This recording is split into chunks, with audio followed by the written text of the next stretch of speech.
یا اچانک چلتے پھرتے ان کو پکڑ لے، یا ایسی حالت میں انہیں پکڑے جبکہ انہیں خود آنے والی مصیبت کا کھٹکا لگا ہوا ہو اور وہ اس سے بچنے کی فکر میں چوکنے ہوں، وہ جو کچھ بھی کرنا چاہے یہ لوگ اس کو عاجز کرنے کی طاقت نہیں رکھتے۔ حقیقت یہ ہے کہ تمہارا رب بڑا ہی نرم خو اور رحیم ہے۔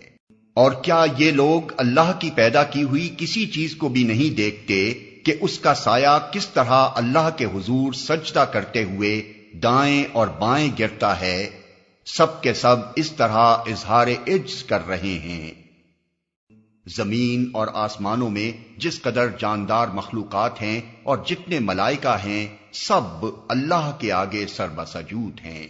وہ ہرگز سرکشی نہیں کرتے، اپنے رب سے جو ان کے اوپر ہے ڈرتے ہیں، اور جو کچھ حکم دیا جاتا ہے اسی کے مطابق کام کرتے ہیں۔